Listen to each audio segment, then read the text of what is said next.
Is the real estate market going to crash? I've made an entire video on why I predict the housing market will not crash anytime soon. But today, I'm going to share about the real impending market crash, commercial real estate, particularly commercial office spaces. Yes, the pandemic brought about sweeping changes in our society, with one of the biggest transformations happening in the workplace. And of course, the World Economic Forum, run by globalists like Klaus Schwab, wants you to work from home. They don't want you commuting. They don't want you getting in your fossil fuel built car and adding to climate change, which is ridiculous when the world is actually cooling right now. But don't get me off on a tangent. The work from home revolution has changed the landscape for workers, businesses, commercial real estate investors alike. Data shows that working from home is here to stay. During the pandemic, workers rebuilt their workday around home offices, Zoom phone calls, and they built brand new skill sets from working at home. Many people find that they like the flexibility of the work-life balance that working from home can provide, plus the perks of reduced travel time. The expenses of sitting in a car for 2 hours driving back and forth can be exhausting. I understand it. Employees have proven that they like working at home. They like the efficiency of it. So what's the point of a brick-and-mortar office building anymore? While some companies have required employees to come back to the office in some capacity, this report shows that hybrid work is here to stay.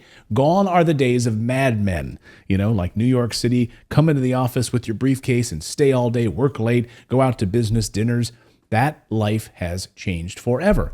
Office attendance in major cities has plummeted by 30%. Is work from home culture good for the economy?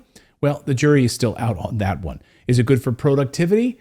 We don't know, right? But there's certainly one sector that comes out as the real loser from this big change. Due to lower office attendance, higher out-migration from big cities, people are leaving the big cities. They're going out of the suburbs or the mountains. They want the scenery. They want the fresh air.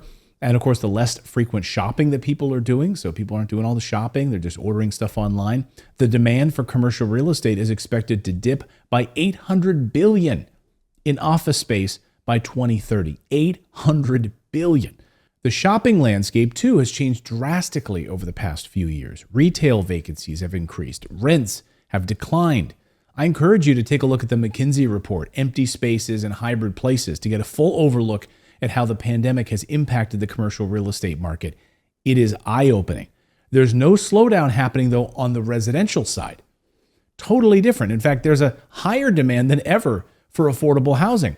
But for the commercial and office space crowd, there's a ton of volatility right now. In fact, I know developers personally that are tearing down those larger office buildings and they're putting in warehouse space so that people can get boxes delivered to them. They're not necessarily Amazon distribution centers, but other companies that are shipping boxes. I think there's pet food companies that need to ship boxes. There's all kinds of Etsy type companies that need to ship boxes. It's not just Amazon. A lot of banks right now are holding debt on commercial office spaces, and more commercial landlords are defaulting on these loans because you have a lot of these loans now coming due. In the next year, you're going to see a lot of these loans that were 5-year loans now coming due. Even some of the biggest names in the commercial real estate game, like Blackstone, have defaulted on commercial mortgages and have handed back the keys to their once profitable office buildings. I'm like, sorry, here we go, we're done. The future is bleak in the commercial real estate space. That's the last place that I personally would suggest investing in 2024.